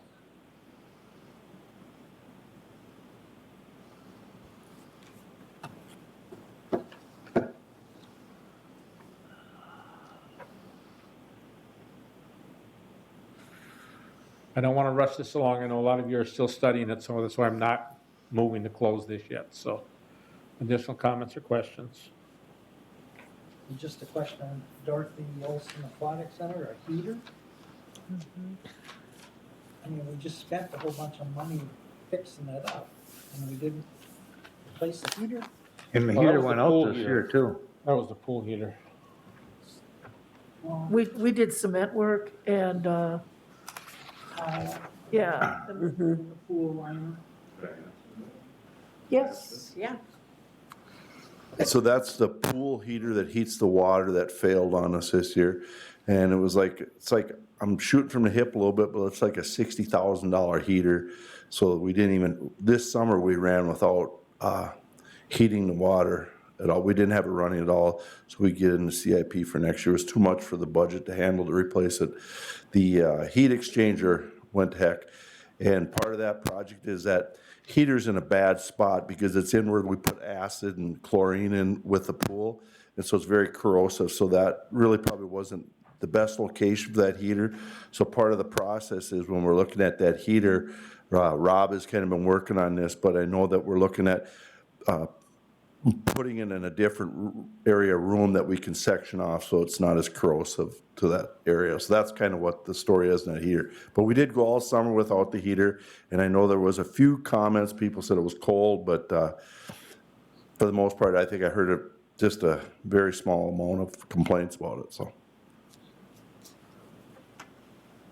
Mayor Calvin, excuse me, you can't hear Councilman Fagerly? Said they can't hear you.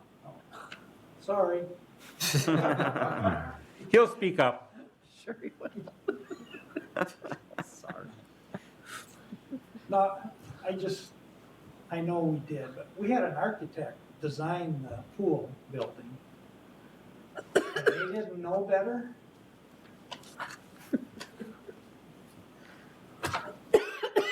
That would probably be another conversation we should have, because there's been a few things that we've discovered over the time of having that pool.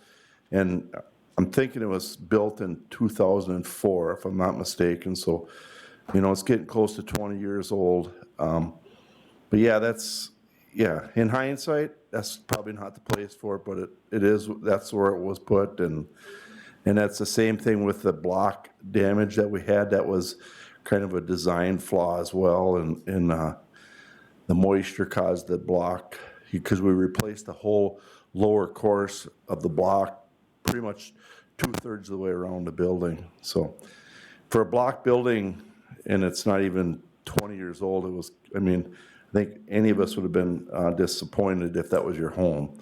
And but that's the animal we had to wrestle, and it looks really good now, and so we're moving it forward. Thank you. Additional comments from council?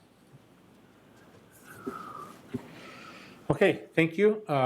Ms. Valiant, Thank thank you you. for bringing this to us. I think this is a nice addition. And I know that this was an idea that you had to bring it forward to have the council actually put their numbers down. And Steve and I were saying, well, they've never done that. Yeah. And you said, well, they should. And next year will be done earlier. Yes, so Thank you. appreciate you bringing this to us, so thank you.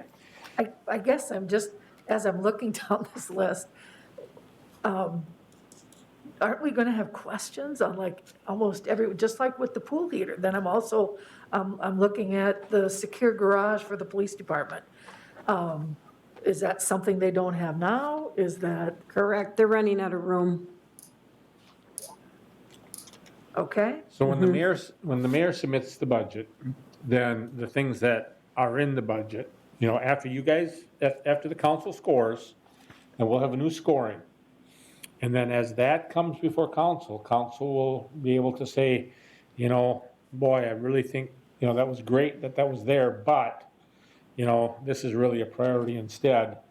And so you can adjust that budget. You know, what we're asking for is tell us that before we put the budget together, because if we put the budget together and we put in a pool heater for Dorothy Olson Aquatic Center, and then you say that's not your priority, you would rather have it pay for widgets and gadgets for the mayor, something I know you wouldn't support. I know. But if you were going to do that, then staff has to go back and redo the whole budget. So we're asking for that input before the final budget gets prepared. And we're hoping that with the priority that you put forward, we'll have a more, I think what you said, a more complete, acceptable budget. I can't remember the words you used Yeah. to talk, but. Okay. There's a part of me, I feel like this is getting in the weeds. It is as far- getting in the weeds. I That's why know. you gotta stay high. I know. So I'm looking at the auto extrication hydraulic ram for the fire department. And so I look at that without any other information, and I'm thinking, the rescue squad has those. And does the fire department have other ones, or do they want a fifth one? You know, without any other explanation, I don't know what that is there for. That's why you would email us your questions and we'll get those answered for you. It's the only way that we could do that, because if you have those Okay. questions, we would never be able to sit here all night long and go through these each and one of have these. all the department heads here and answering those particulars. Even on the requests, they aren't that, yeah, they aren't that particular. They wouldn't tell you why they needed it, really, to that extent. That's why the committee sits down and they go through it, and more than likely, those committee chairs that are sitting there, they've had those discussions. That's why next year, we probably have that Tell me committee again together. who the 6 committee chair people were that came up with that would have been a 60? I wasn't here at the time. Mr. Mayor, members of the council, the Planning and Development Director, Mr. Amstead, Mr. Peterson before that has always directed the planning of a long-range capital improvement plan. All the department directors, the fire chief, Frank Hansen, police chief Jim Felt, myself, Ross Smeby from the IT department, Rob Baumgartner from Parks and Rec, Sean? Mr. Christensen from engineering. I don't believe Mr. Manzer was there, but he was there for the vehicle replacement. But basically the department directors and lead staff people in the various departments. Okay. I like the process, and I like being able to have input. I think it's great. I'm just feeling like I just don't have enough information on some of these. But Well, I that's think- fine. I think it, Ask. right, and I think what you have to remember is, you know, and I'll pat myself a little bit on the back, but pat staff on the back even more. You know, if we look at how the budget was prepared 10 years ago, and we look at how the budget is prepared now, there's much more council involvement now than there ever was in the past. I mean, when I served as fire chief, there was basically no involvement of the council, other than you received the report, and then you accepted it, and you might make a couple changes. I don't know if Councilmember Fagerly would agree with that or not, but it appears to me now that we're trying to bring the council in as early as we can. We're trying to get you the information as fast as we can, and it is really drinking out of a fire hose, particularly for the new council members. And just reiterate what Ms. Valiant said, is that, you know, if you have questions, ask staff. Go through Ms. Valiant so she knows the questions are coming, because if one person has it, maybe everybody does. But we're really improving the process of having council involved in the budget formulation. So, because we don't want to have a situation where the budget gets totally tore apart. That's not productive for anybody. So, If I could add, Mr. Mayor, I have two additional comments. The criteria that was included in your packet was developed from a former administrator who gave that through the budget process in working with the mayor at the time, and I don't believe it was you, Mr. Mayor, it was a previous mayor. And each and every one of those criteria is discussed at the staff level when we are reviewing the requests and evaluated, and then a consensus. It's totally not 100% in agreement, but a consensus is developed on each and every one of those 6 categories, and a point value assigned. Okay. Additional comments?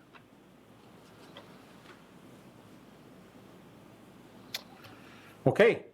Thank you very much for your report. Appreciate it. Next, we have our community pride announcements. Mr. Butterfield, did you want to make a? Mine was already addressed with when we talked about the road construction. Okay, sounds great.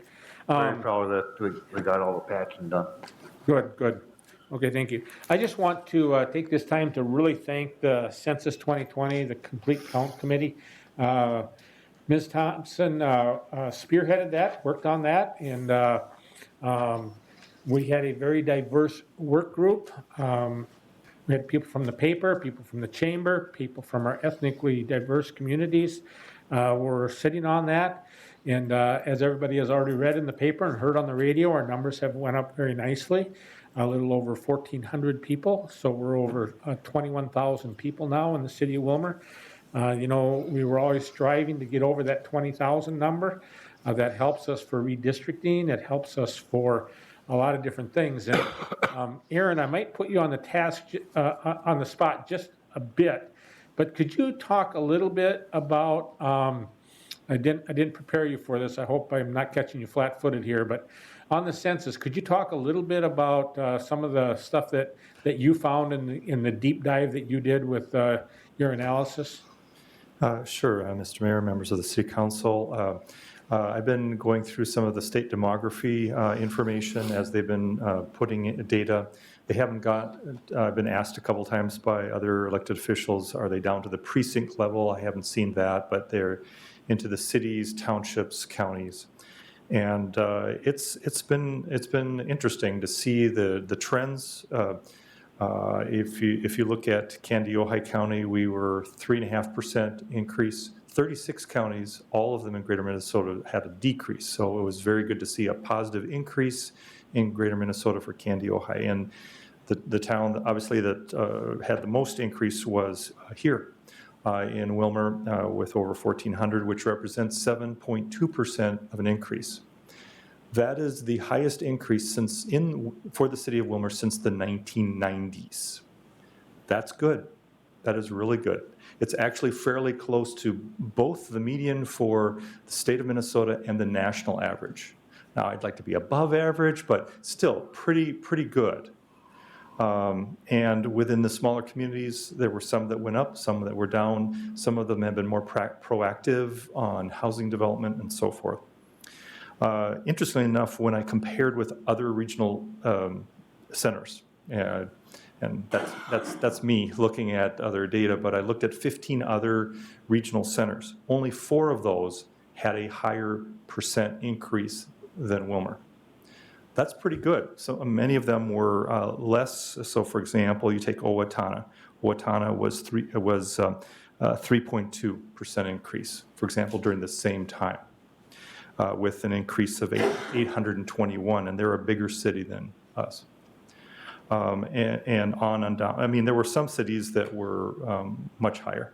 Alexandria, for example, was seeing a lot of growth. They were building homes in the north side, but they also have been aggressive on annexation. Alexandria and Bemidji, for example, have been aggressive on annexation. Also looked at all 24 townships for the Candy-Ojai County, and within that context, some townships fared pretty well, and some of them went down. And so I think there were 13 that went up, 11 went down. So it was interesting to see how the trends were. Bottom line, the good news for us is that there was a healthy increase for Willmar and a positive, strong increase for Candy-Ojai County, and that will help us going into the future. That gets the attention of developers. It gets the attention of people that are going to make investments in this community. And it's the work that everybody's been doing here, working on projects. So I feel pretty positive about that. We'll have more data as it comes along, but I think overall, the census numbers were positive. Thank you, thank you. Sorry to put you on the spot like that, but I knew you'd be prepared. Okay, and so with that, any other council members have any community pride announcements they'd like to make? Councilmember Osmus. I just wanted to mention that the Stingers baseball season is done, and I just, again, we're so fortunate to have them in our community, and the games that I've gone to, I think there's always been, 1,000 people that are at these. The suites are full, and the people that come in to go to the games, and it's one of those quality of life issues that we have in Willmar that has been a great asset. And they maybe weren't as successful as they have been in years past, but it's still a fun game. It's still a fun night of entertainment. And they had some great community events there. Law enforcement, hats off. Alex Anderson supervised and coordinated that whole effort with all of the emergency vehicles out there, and it was great. It was a great year, and I just think the promoters are great, and I'm just glad that they're in our community. You bet, thank you. Anybody else? The National Night of, or the Community Night of Worship is the 28th at 4 p.m. At Robbins Island. I believe it's the 28th. Getting it mixed up between 28th and 26th. There's something else going on 26th. So we've got that coming. Mr. O'Brien. I'd just like to thank all of the volunteers for the fundraiser to prevent child trafficking. Oh, yeah. It was a great event, and I'd just like to thank everybody who was part of that. Okay, thank you. And then on September 11th, we'll have the groundbreaking for the Flags of Honor, the new Flags of Honor memorial. And so if council can attend that, that'd be good. And the other thing is that the Lions will be doing a pancake breakfast that morning at the community center.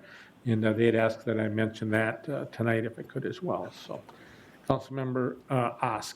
I know you're really excited, Mr. Mayor, to attend the United Night of Worship, and you're going to be there a night early, but for the rest of you, you might want to show up on the 29th for it. I'll be there and spend the night. Is that what you're saying? The 29th. Thank you for correcting me. I appreciate that. So, anything else for the good of the order? Councilmember Nelson.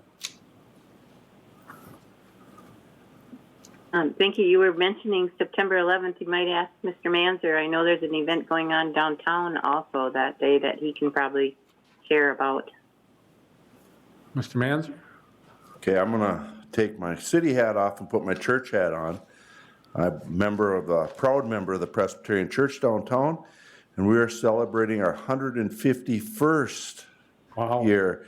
We were supposed to do it last year, but COVID kind of put a wrench in that, and we have a block party planned for September 11th, I think starting at like 10 or 11 in the morning. There's going to be a band that's a kind of a family friend.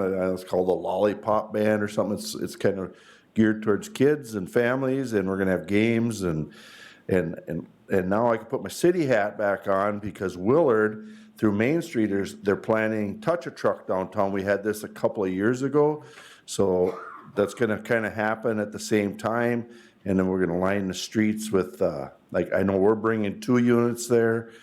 County, DOT, Dunix, I know Don at West Central had garbage trucks there, the ambulances there, fire trucks. So it's a big community event.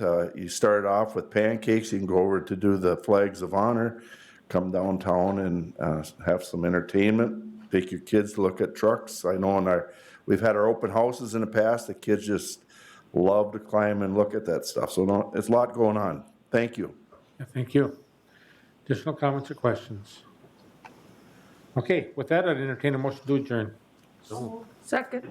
We're adjourned. This conference is no longer being recorded.